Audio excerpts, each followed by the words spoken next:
1 साल के बाद आज मैं ब्लॉग बना रहा हूँ। मैंने आपको और होपफुली आप सब ने मुझे बहुत मिस किया होगा। तो कहानी शुरू यूँ होती है कि एक रात हम सब कज़न आपस में बैठे हुए थे और बातें वगैरह कर रहे थे कि अचानक एक बात छिड़ गई और वो बात हवाई मखलूक़ात के ऊपर थी। चूँकि मैं प्रैक्टिकल बंदा हूँ, तो मैंने उन बातों पर ज़्यादा ध्यान नहीं दिया और यकीन भी करना पसंद नहीं किया मैंने, क्योंकि मुझे है ना समझ नहीं आती ये बातें। इस पर बस हमारी बहस हो गई एक और मैं उनसे लड़ कर है ना रूम से है ना बाहर आ गया। अब सुनने वाली ये बात है कि उसके बाद मेरे साथ कुछ ऐसे सीन स्टार्ट हो गए ना कि उसने मेरा लाइफ़स्टाइल बिल्कुल चेंज कर दिया। अब दूसरा दिन था, रात हो चुकी थी, तकरीबन 3 बजे का टाइम था। मुझे प्यास लगी और मैं डिस्पेंसर की तरफ भागा। मैंने पानी उठाया, पानी का गिलास मेरे हाथ में था और 1-2 घूंट ही मैंने लिए थे पानी के कि मैं देखता हूँ अम्मी है ना रूम से निकलती। अम्मी रूम से निकलकर किचन की तरफ जाती। मैंने कहा अम्मी तो सो गई थी, शायद तबीयत ख़राब हो गई हो। तो अम्मी की तरफ मैं थोड़ा है ना गया और किचन में यहाँ वहाँ देखा, कोई भी मुझे नज़र नहीं आया। अब मैंने कहा शायद अम्मी वापस चली गई हो। मैं पानी पीने में मेरा ध्यान है ना वो थोड़ा बंट गया था। तो अब मैं रूम की तरफ गया तो देख रहा हूँ मम्मी गहरी नींद में सो रही है। अब ये मैंने देखा और मेरी हालत ऐसे टाइट हो गई, बस किसी ना किसी तरीके में अपने बिस्तर की तरफ पहुँचा और टाइट है ना अपने ऊपर चादर मैंने डाल दी और ज़ोर से आंखें बंद कर दी और किसी तरह वो रात मैंने गुजार दी। सुबह उठा यही सोच रहा था कि भाई पता नहीं क्या हो गया, ये शायद मेरा कोई वहम हो, शायद कुछ ज़्यादा जहन पर मैंने ले लिया। अब घर वालों को ही मैंने बताया, घर वाले मुझे डॉक्टर के पास ले गए। चल बेटा तेरी हम है ना डॉक्टर से खिदमत करवाते हैं। मैं डॉक्टर को सारा बताया। डॉक्टर ने है ना 1-2 टैबलेट्स दे दी, कहा ये ले लिया करो। नींद की दे दी मुझे कि रात अच्छी नींद आएगी आपको, आपका जहन थोड़ा है ना भारी हो गया है, इसको आप रिलैक्स करें। मैंने कहा सही है। अब मैंने वो टैबलेट्स वगैरह ली, कुछ अरसा मैंने वो इस्तेमाल की। अब वीक के बाद है ना मैं गैरेज में था अपने।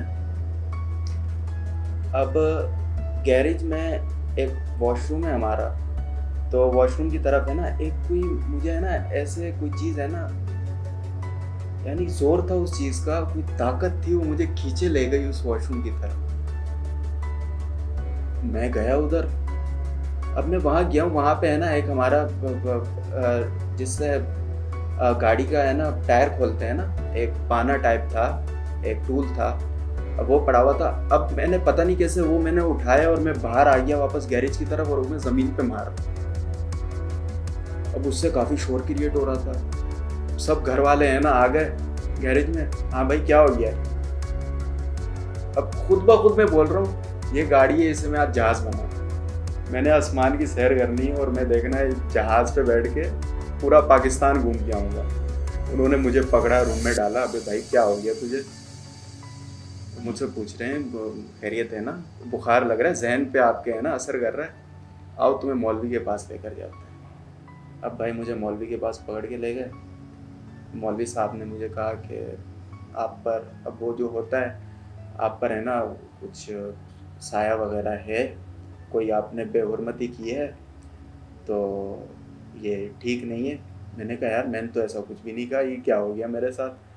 अब भाई उसने कहा कि ये पानी ये दम किया हुआ है, ये आपने पीना है, दिन रात आप पिएँ और आप थोड़ा है ना लोगों से इंटरेक्शन कम कर लें। मैंने कहा चलो सही है। कुछ अरसा मैंने ये किया, मेरी हालत है ना बिल्कुल दुरुस्त होती गई। अब मैं जब भी व्लॉग बनाने का सोचता या मैं कोई अपनी है ना टाइनी वाइन्स पे है ना वीडियो बनाने का सोचता, तो या मेरी गाड़ी का टायर पंचर हो जाता, या कभी मेरे कैमरे का लेंस टूट जाता, या कभी ड्रोन कहीं चला जाता। यानी मुझे समझ नहीं आ रहा था कि भाई ये क्या हो गया। अब 1 साल के बाद आज का वो दिन है, आज भी मैं सुबह के टाइम उठा हूँ मैंने कहा आज जाके मैं व्लॉग बनाऊंगा भाई। शायद आप लोग तो भूल गए होंगे, पर मैं तो आप लोगों ने भूला ना, हमारा रिश्ता ही ऐसा है, फैमिली वाला रिश्ता है।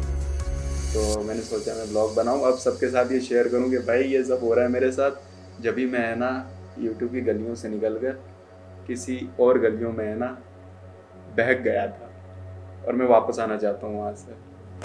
तो मेरे हालात से आपको कुछ लग रहा होगा कि अब कोई बर्बाद इंसान बैठा पर अब बहुत खुद को है ना बेहतर कर लिया है, और इंशाल्लाह ये ब्लॉग जो मैं शूट कर रहा हूँ ये मैं एडिट भी कर लूँगा और अपलोड भी हो जाएगा। तो आप लोगों से यही दरख्वास्त होगी कि भाई अब मुझे सपोर्ट वगैरह कर दो, ताकि मुझ में थोड़ी बहुत एनर्जी आए, और इंशाल्लाह ब्लॉग्स बनाता रहूँगा, वीडियोस भी बनाएंगे। सारी जो हमारी टीम है वो रीयूनाइट हुई है, तो इंशाल्लाह कंटेंट बहुत आएगा। अब ज़्यादा कुछ तो मैं बोल नहीं सकता हूँ कि अब दोबारा बीच में कोई गंद वगैरह ना हो जाए भाई, शॉर्ट रखते हैं थोड़ा। तो मिलेंगे नेक्स्ट ब्लॉग में, आप अपना ख्याल रखें, मैं भी अपना रखता हूँ। तो फिर मिलते हैं इंशाल्लाह, तब तक के लिए अल्लाह पामा।